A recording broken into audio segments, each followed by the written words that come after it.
In San Francisco, homelessness exists on a spectrum. While some face varying degrees of poverty for reasons out of their control, others choose a life in the street. In either case, on the road to redemption, one can find that it is filled with detours, pit stops, and lessons learned. But it isn't how one begins that journey that is of most importance. It's how they find their way back home. This is one of those stories.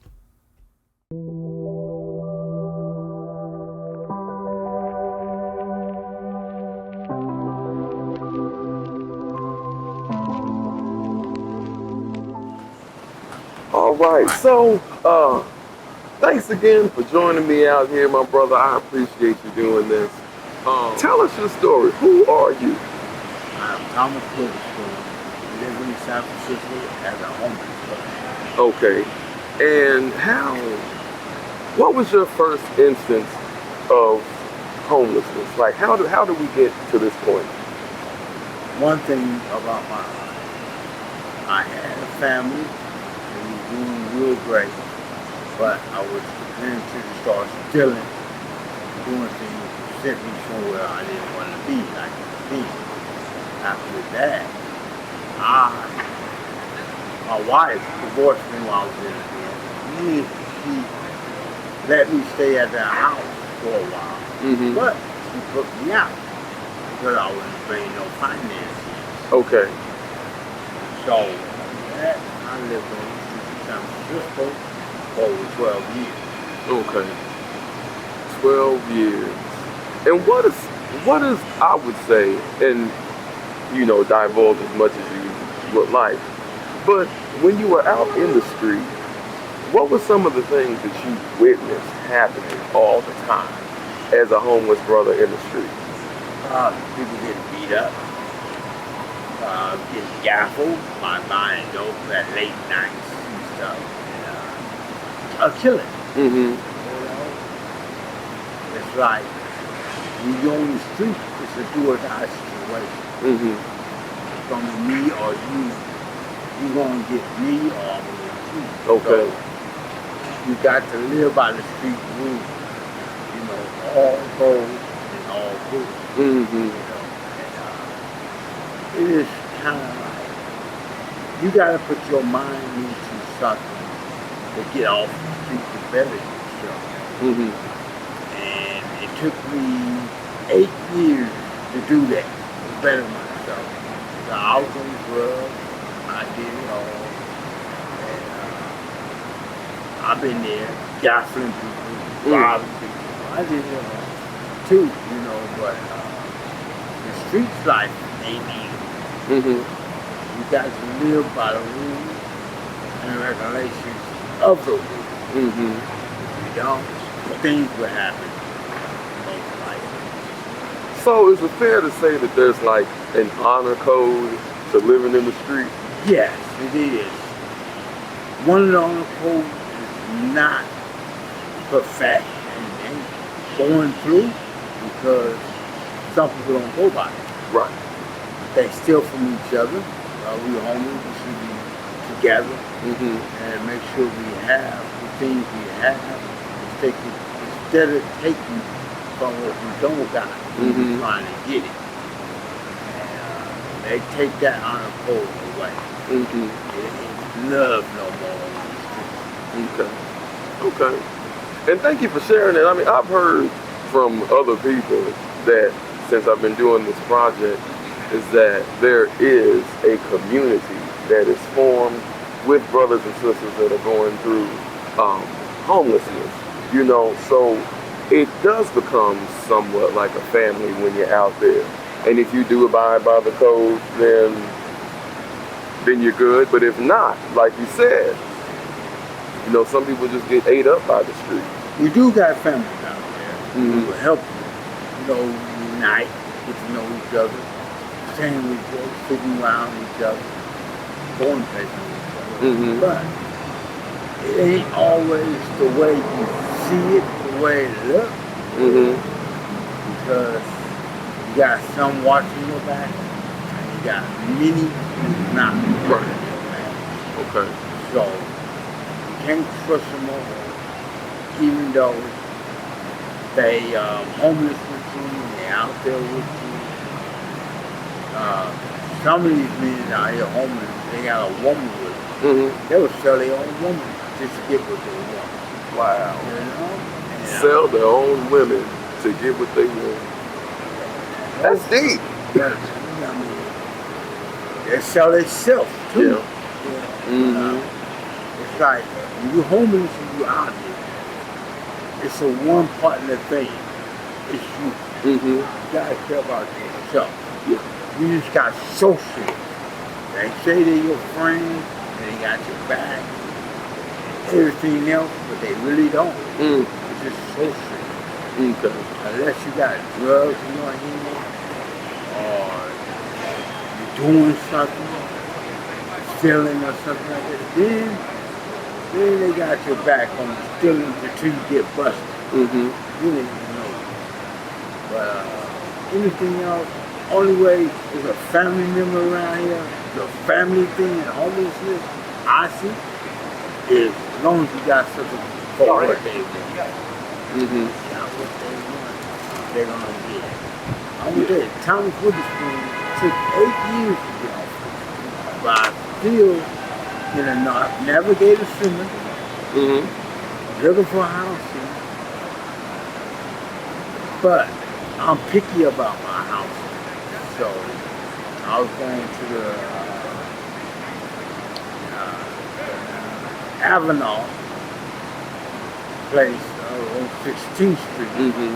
but they changed it because the rooms are too small. I couldn't fit in the room small. It was reminded of prison. Right. Coffee folk, you know? And now they're looking for another place to live. And I'm hoping I get it because San Francisco got the best resources in the world. And the best way you could get it, go out there and find it. Some people will tell you where to go, Right. and some won't tell you nothing. Right. They leave you out there dead and soft. Mm. With your head chopped off and don't know what to do with yourself. Yeah. You bring up a really good point about the services that are available for people who are trying to secure housing here in San Francisco. Do you feel that those services are readily available to everyone who's going through homelessness? Excuse me. Or do you feel that there may be some bias with who gets services first? Yes, that's one thing I know. Certain people get services before the next. They it's choosing one before the ones you really need. Okay. And what would you say like the motivation for that would be? Motivation out there would be you go out there and get it on your own. Go to housing, SRO, and go and get your own room. See if they got rooms for it. Right. And the next spot is go down to the Civic Center. Mm-hmm. It's a place they got open doors, free breakfast and dinner. And they got the community out there that help you. Right. And if you tell them the right answer and the right question, they will get you in a place within about a month. Okay. Or sometime that one day or the next day you know. But you know the thing you have to tell them that you've been molested, abused in childhood or something, and that's the only way you really get it. It's got to be something different, culture in your life. Mm-hmm. You know, I've noticed just by living out here myself for quite a while now that although black people make up only 5% of the total population of San Francisco, we, according to the 2020 census, make up almost 40% of the cases of homelessness. And as someone who's been out in the street and who's, you know, reclaimed your life and, you know, just has moved forward throughout the past 8 years, who do you see that is experiencing homelessness the worst here in San Francisco? Or do you think it's just a situation where everybody's just struggling at the same time? I think it's struggling at the same time. Okay. But I see mostly more Caucasians Okay. like to be out in the street more than Mhm. black. Okay. We got them out here. We got them out here. But some of them got houses and parents they could go to, but they choose not. They choose not to. Because the streets bring you Mhm. the action, the Mhm. drama, Right. the thrill. They bring you here, Mhm. and they like that. Yeah. So they choose to live that way as black people. Mhm. But black folks really got a mind to do something for themselves. And the Caucasians, they got the mind to do their own too, but they get houses faster than a black man. So you said the Caucasian brothers and sisters do get housing faster than black people. Yeah. That's really sad to hear. But why do you think that is? Is it supposed to be that way? I mean, are there just too many barriers to housing, or what? Like, what is that all about? I think it's bias. Okay. Okay. And I don't see why they get it faster than the brother or Mhm. sister, you know? And they going through the same struggle they go. Mhm. But like I said, life on the streets is very difficult to really say, but it changes every time. It's like politics. Right. Okay. Which brings up another good point. So, talking about, and we'll get back to the family piece, but when you talk about politics and the judicial system, so you know back in June, right, our former DA was recalled, and now they have a new sister in there who is cleaning house for the most part. Now, do you think that San Francisco is better off with him gone and her in there, or have you really seen a change just yet in the community? I haven't seen too much change yet, Mm-hmm. but she's doing the job. Okay. She's doing what she needs to do to take the drugs off the street. Okay. But there's too many people out here for her to hit all blocks and all. To hit all blocks, yeah. So, Well, you know, they say need Rome more- wasn't built in a day, so. yeah. But they need more policemen out here to really do their job. Yeah. So they ain't doing their job. Okay. They letting it go on, they pass by. Mm-hmm. You know? Even though they see the police and they got watch out. And they let them know police come. And they move. The police don't see no transactions unless they do what they used to do in the olden days. Put the undercovers back on. Mm-hmm. Put the undercovers Just like they're back. homeless and something. Stop the drugs. Mm-hmm. Yeah. That's what stop the homelessness. Yeah. People will learn how to save their money and do what they need to do for themselves to get off. Okay. Okay. That's a valid point. So it's not just one or the other, it's both and, right? Yeah. It's the drug abuse and drug abuse begets homelessness because you spend all your resources, you know, just chasing that next high. I hear you. I definitely hear You you. lose everything Yeah. when you out there. Mm-hmm. You lose your self-respect, your dignity, Mm-hmm. you know, where you came from, Yeah. family. You know, it's just like you're alone. Mm-hmm. Even though people in your same situation say they're your friend or they're your comrade, they got your back. They ain't nothing but associates. They just what you want, what you got. Right. If you got it. But if you don't got it, they don't. They Yeah. don't give you nothing. Yeah. Yeah. They Yeah. don't want nothing to do with you. They don't want to mess with you. And when they get it, they hide you. They hiding from you.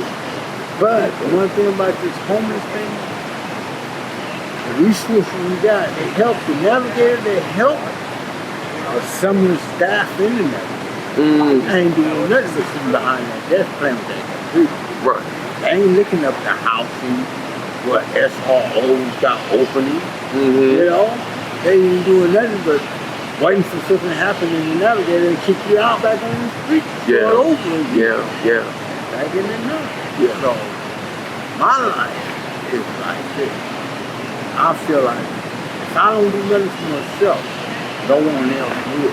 Right. So I picked up, went to a job interview, and I took a training program. Yes.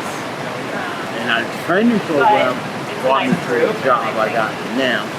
Save some money, get myself together, and go out there and look for me suitable part-time. Right. You know? And, I can live where I live, be responsible for who I am. Right. But right now, I'm still ain't responsible even though I got it now. Okay. You know? And I mean that it takes a very mature person to look at themselves and see that, you know. And since I've known you, you know, you've always has been stellar. You know, you get up, you come to work, you do what you got to do, and it's all a part of that rehabilitation. You know, just getting back into life per se, right? So, one last question for you: how do you feel about San Francisco as a whole? And do you feel that there's any hope for San Francisco? San Francisco is everybody's. Yeah. You can come out of Florida, London, Russia, anybody's city. Anybody's It's an city. open city. Oh, yeah. Like you come and live and take advantage of the resources they got. Right. If they give it to you. But most times I see people come out of foreign countries to get a SRO faster than the person who's been in San Francisco for 20 years Yeah. and being homeless. Yeah. They will get it within a month, 2 months, Yeah. you know, but to me, San Francisco is a good place to live. It's just that certain areas, it ain't good. Yeah. It's a Okay. very bad, difficult place. Okay. Well, sir, again, I just want to appreciate you and thank you so much for sitting with me and just rapping. You know, the reason like I said in all of the interviews, the reason I'm doing this is because I feel that the experiences of black people need to be talked about as the clock's going off. But also, I feel that we need to start telling these stories. You know, and it's not to silence anybody else, but it's just to amplify our lived experience as black people. So again, I want to appreciate you and thank you so much for sitting here with me. All right.